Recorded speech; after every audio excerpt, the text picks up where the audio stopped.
வாங்க தோழா. இது ஒரு சிறுகதை. எழுதியவர் பாஸ்கர் சக்தி. ஆனந்தவிடம் தீபாவளி மலரில் வந்தது. படித்துவிட்டு கமெண்ட் செய்யவும். நன்றி நன்றி நன்றி. Please subscribe. ஆண்மை சிறுகதை எழுதியவர் பாஸ்கர் சக்தி. அழகுராஜா நல்லவன், ஆனால் ஸ்திரீலோழன். ஸ்திரீலோழனுக்கென்று சில அம்சங்கள் உண்டு. அவனை பலருக்கு பிடிக்காது, குறிப்பாக ஆண்களுக்கு. காரணம் பொறாமை. ஒருவனது பராக்கிரமத்தை பார்த்து பொறாமை படத் தெரிகிறதே தவிர ஒரு பெண்ணை வீழ்த்த எத்தனை மெனக்கெட வேண்டும், உழைக்க வேண்டும், செருப்படி பட வேண்டும் என்பதை யோசிக்கிறார்களா யாராவது? முகத்தில் துப்புவார்கள். துடைத்து போட்டுக்கொண்டு அலட்சியமாக கடந்து செல்லும் மன உறுதி வேண்டும்.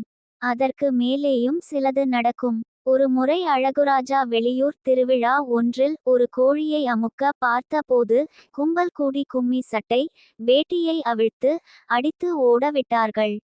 அசராத அழகுராஜா இடுப்பில் அரணாக்கொடி மட்டும் அணிந்து இருட்டில் நடந்து ஊரை நோக்கி வருகையில் ஒரு சுடுகாட்டை கடந்தான்.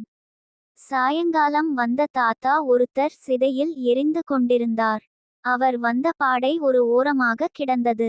மானமே பெரிதென நினைக்கும் அழகுராஜா அச்சமின்றி நேராக போய் பாடையில் சுற்றியிருந்த வேட்டியை அவிழ்த்து இடுப்பில் கட்டி கொண்டு ஊரை நோக்கி நடந்தான்.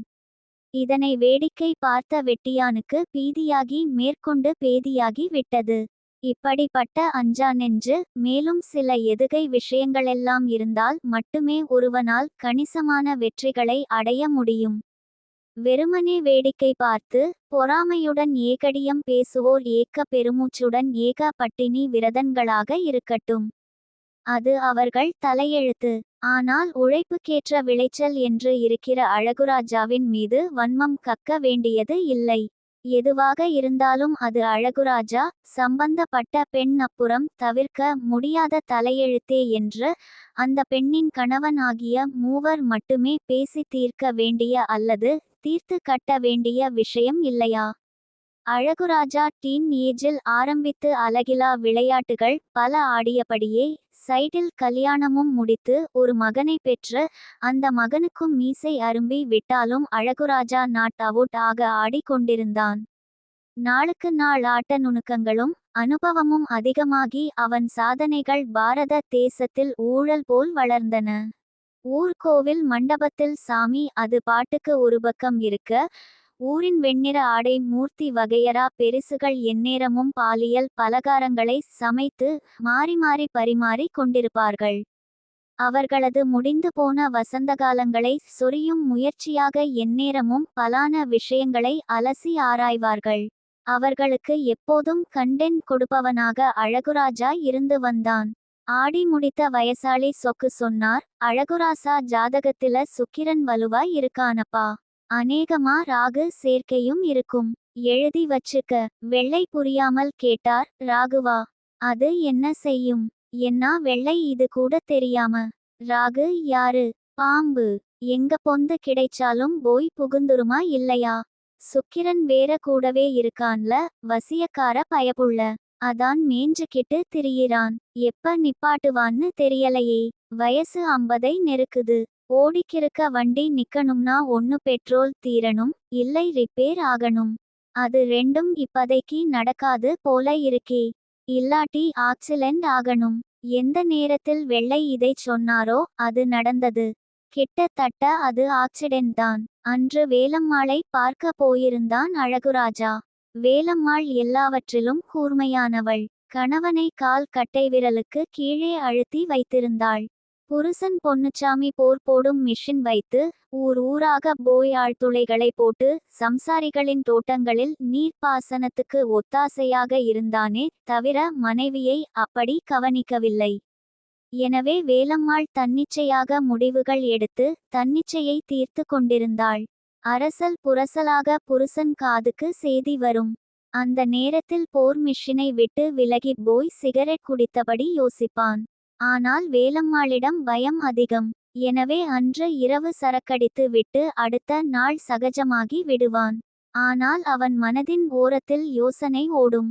என்றாவது தான் அகாலத்தில் கதவை தட்டுகையில் கேட்ட செய்திகள் நேரலையாகலாம். அப்போது வேலம்மாளை என்ன செய்வது? அல்லது வேலம்மாள் தன்னை என்ன செய்வாள் என்கிற கற்பனை அவனுக்கு தத்தளிப்பையும் பயத்தையும் அளித்தது. அது நடக்காமலேயே வாழ்ந்து முடித்து விட்டால் நல்லது என்றுதான் நினைத்தான். அழகுராஜா எப்போதும் நள்ளிரவில் எழுந்து நடையை கட்டி விடுகிறவன் அன்று கோழிக்குழம்பு தந்த அசதியில் அங்கேயே தூங்கிவிட்டான். விடியகாலம் 3 மணிக்கு போர் மிஷின் வந்து நின்றது. எழுந்த வேலம்மாள் நின்றபடியே அழகுராஜாவின் விழாவில் ஒரு உதை விட்டாள். ஐயோ என்று எழுந்தவனை, எந்திரிச்சு ஓடுறா, அந்தாளு வந்துட்டான் போல, இந்நேரம் எதுக்கு வந்தான்? எதுக்கு வந்தானா? அவன் வீடுரா இது? வெரசா போ, தூக்கம் கேக்குதா உனக்கு? மக்கும் தூக்கம் மட்டுமா கேக்குது? போடா அண்ணா. வேகமாக எழுந்து ஓடியவன் முக்கியமான ஒன்றை மறந்து விட்டான். அது அவன் போட்டு வந்த டவுசர். அதிலும் ஒரு சிக்கல் இருந்தது. எப்போதும் வேஷ்டிக்குள் பட்டாபட்டி அன்றாயர் போடும் அழகுராஜா அன்றைக்கு கிளம்பும் அவசரத்தில் தன் மகன் ரமேஷின் ஷார்ட்ஸ் எனப்படும் சிறிய டவுசரை அன்றாயருக்கு பதிலாக போட்டு கொண்டு வந்து விட்டான். பின் வாசல் வழியே கிளம்பி வேகு வேகு என்று வெறும் வேட்டியுடன் ஓடி வந்தவனுக்கு பாதி தூரத்தில் ஏதோ ஒன்னு குறையுதே என்று தோன்றியது. ஐயையோ, ரமேஷோட டவுசரை போட்டுட்டு வந்தோம், அது அங்க சிக்கிக்கிருச்சே என்று பதறி திரும்ப ஓடினான். போனவன் வேலம்மா வீட்டின் பின்பக்க சுவரருகே பதுங்கி நின்றான். விடிய இன்னும் நேரம் இருந்தது. உள்ளே பொன்னுச்சாமி தன்னால் முடிந்த அளவு கோபத்துடன் கத்திக்கொண்டிருந்தான். ரொம்பவும் கீச்சு குரல் அவனுக்கு. எனவே எவ்வளவு கோபமாக அவன் கத்துகிறானோ அந்த அளவுக்கு வேலம்மாளுக்கு சிரிப்பு வரும். இந்த பரிதாப நிலை எந்த ஆணுக்கும், குறிப்பாக புருஷனுக்கு வரவே கூடாது. பாவம், எந்த புருஷன் டவுசர் டீ இது? சொல்றீ? எனக்கு தெரியாதுன்னு சொல்றேன்ல. வீட்ல நீயே தனியா இருக்க, இப்படி ஒரு டவுசர் கிடக்கு, அதும் எளந்தாரி பய போடுற டவுசர். எப்படிரி வந்துச்சு? எனக்கு தெரியாதுங்கிறேன்ல. எதாச்சும் நாயை கொண்டாந்து போட்டிருக்கும். அதாண்டி கேக்குறேன். எந்த நாயை வந்து படுத்துச்சுன்னு கேக்கிறேன். இதனை அவன் உரத்த குரலில் கடும் கோபத்தோடுதான் சொன்னான்.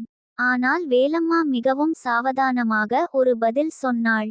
அவசியம் தெரியணும்னா இதை எடுத்துட்டு போய் ஊர்ல இருக்கிற மொட்டை பயலுக்கெல்லாம் போட்டு பார்த்து எவனுக்கு சேருதுன்னு கண்டு பிடி. வெளியே நின்று கேட்டுக்கொண்டிருந்த அழகுராஜாவுக்கு பக் என்றது. பின்மேற்கோள் குறி இந்த லூசு சிறுக்கி பாட்டுக்கு இப்படி சொல்றா. இதை கேட்டுட்டு அந்த பய டவுசரோட வீடு வீடா கிளம்பிட்டான்னா என்ன பண்றது என்று பதறினான். ஏண்டி, என்ன திமிரா? வெட்டி பொலி போட்டுருவேன் பாத்துக்க என்று மிக உரக்க கீச் கீச்சென்று கத்தினான் பொன்னுச்சாமி.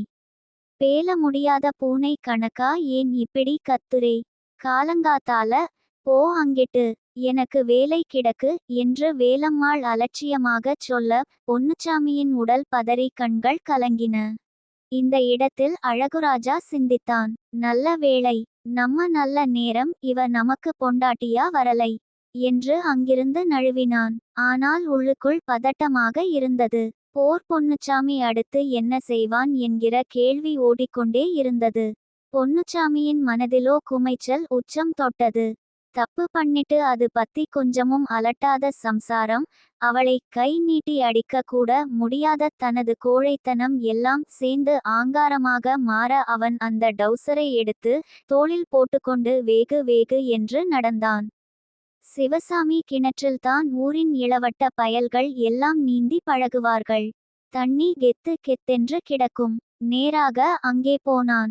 7-8 பயல்கள் தண்ணியில் பாய்வதும் நீந்துவதுமாக இருக்க இவன் அவர்களிடம் அந்த டவுசரை வீசி காட்டி அசிங்கமான ஒரு வார்த்தையைச் சொல்லி பிறகு கேட்டான் விடப்பெரிது. எந்த பய டவுசருடா இது? அவர்கள் ஒருவரை ஒருவர் பார்த்து கொண்டனர். அந்த டவுசரை அவர்களுக்கு நன்றாகவே தெரிந்திருந்தது. அழகுராஜாவின் மகன் தினமும் அங்கு அதை போட்டு நீந்தி இருக்கிறான். இது நம்ம ரமேஷ் பய டவுசரு. நல்லா தெரியுமாடா? அவனுதுதான். இதை நெதமும் போட்டுக்கிட்டு வருவான்ல. எங்கடா அவன்? கோபம் தலைக்கேறிய கீச்சு குரலில் இவன் கத்தியபடியே திரும்புகையில் அப்போதுதான் அங்கு சைக்கிளில் வந்து இறங்கினான் ரமேஷ். வந்தவன் நடந்த சம்பவங்களை அறியாமல் பொன்னுச்சாமி கையில் இருந்த டவுசரை பார்த்து, ஏன் டவுசரு என்று கை நீட்ட, அது வரை அடக்கி இருந்த கோபம் தலைக்கேற அவனை ஓங்கி ஒரு உதை விட்டான் பொன்னுச்சாமி. அதனை எதிர்பாராத ரமேஷ் நிலை தடுமாறி கிணற்றினுள் விழுந்தான். நேராக தண்ணீரில் விழாமல் சைடில் நீட்டிக் கொண்டிருந்த கல் படிக்கட்டில் கால் தட்டி முறிந்து ஐயோ என்று நீரில் வீழ்ந்தான். நட்சத்திரக்குறி நட்சத்திரக்குறி நட்சத்திரக்குறி நட்சத்திரக்குறி நட்சத்திரக்குறி. தண்ணீர் நிரம்பிய கிணறு என்பதால் ரமேஷ் சாகவில்லை. ஆனால் படிக்கட்டில் மோதிய கால் உடைந்து விட்டது. ரமேஷ் கிணற்றில் விழுந்ததும் கோபத்தின் உச்சத்தில் இருந்த பொன்னுச்சாமிக்கு கை கால் எல்லாம் நடுங்க அங்கிருந்து ஓட்டம் எடுத்த ஆள் எங்கே போனான் என்றே தெரியவில்லை. குளித்து கொண்டிருந்த பையன்கள் உடனே ரமேஷை ஒரு டிராக்டரில் போட்டு ஆஸ்பத்திரியில் சேர்த்து விட்டார்கள். அழகுராஜா காலையில் கிளம்பி பக்கத்து ஊருக்கு போயிருந்தவனுக்கு தகவல் போய் ஆஸ்பத்திரிக்கு வந்தான். ஆஸ்பத்திரி வாசலில் டீ வாங்க வந்த அழகுராஜாவின் பொண்டாட்டி அலமேலு கண்கள் சிவக்க வந்து அவனை காரி துப்பினாள். நீ எல்லாம் எதுக்குய்யா உசுரோட இருக்க? எங்கேயாச்சும் போய் நாண்டுகிட்டு செத்துப்போ.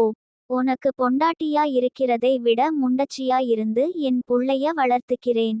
உரக்க கத்தி நெஞ்சில் அடித்து கதறி வாசலில் அவள் அழுது புலம்ப அழகுராஜா பதில் பேச முடியாமல் ஆஸ்பத்திரிக்குள் நுழைந்தான். உள்ளே போய் மெதுவாக மகன் அருகே அமர்ந்தான். ரமேஷ் அவனை பார்த்தான். வலியும் வேதனையும் கண்களில் தெரிந்தன. என் டவுசரை எதுக்குப்பா அந்தாளு எடுத்தான்? எதுக்கு என்னைய அடிச்சான்? நீ போய் அவனை என்னான்னு கேளுப்பா. அழகுராஜா அந்த நொடியில் தன்னை நரகலில் நெளியும் புழுவாக உணர்ந்தான். அந்தாளை நீ ஒரு அடியாவது அடிக்கணும்பா என்று சொல்லி ரமேஷ் அழ ஆரம்பிக்க அழகுராஜாவுக்கும் அழுகை பீரிட்டது. எதுவும் பேசாமல் அழுதபடியே அங்கிருந்து வெளியேறினான்.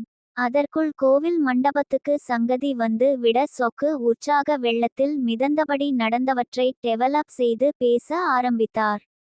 பாரதத்துல யாதி கதை தெரியுமா? புள்ளையோட இளமைய அப்பன் காரன் எனக்கு குடுன்னு கேட்டு வாங்குவான். இங்க டவுசரை வாங்கி நம்மாலும் மாட்டிக்கிட்டான். இரட்டை மேற்கோள்குறி. வாங்கலைப்பா, அவசரத்துல மாத்தி போட்டுட்டு போயிருக்கான். போறப்ப மாத்தி போட்டுட்டு போயிட்ட சரி, திரும்பி வாரப்ப அதை கவனமா போட்டுக்கிட்டில்ல வரணும். அதுக்கென்னா செய்யறது? போகையில வேற அவசரம். அங்க புருஷங்காரன் வந்துட்டான்னு அவசரம். கெக்கெக்கே என்று எல்லாரும் சிரித்தனர். சரி, போர் பொன்னுச்சாமி எங்க இப்ப? அந்த பயந்தோழி பைய அழகுராஜா மகன் கிணத்துல விழுந்ததுமே பயந்து போய் அப்படியே ஓடிட்டானப்பா. ஆளையே காணோம். அழகுராஜா அவன் என்னா செய்வான்? வசதியா போச்சு. வேற டவுசரை போட்டுக்கிட்டு பொழுது சாய வேலம்மாளை பார்க்க போவான். அடங்குவானா அவன்? மறுபடி கெக்கெக்கே என்று சிரிப்பு. அழகுராஜா நேராக வேலம்மா வீட்டுக்கு போனான். அவள் இவனை எதிர்பார்க்கவில்லை. என்னாச்சு? உன் மகனுக்கு தேவலையா?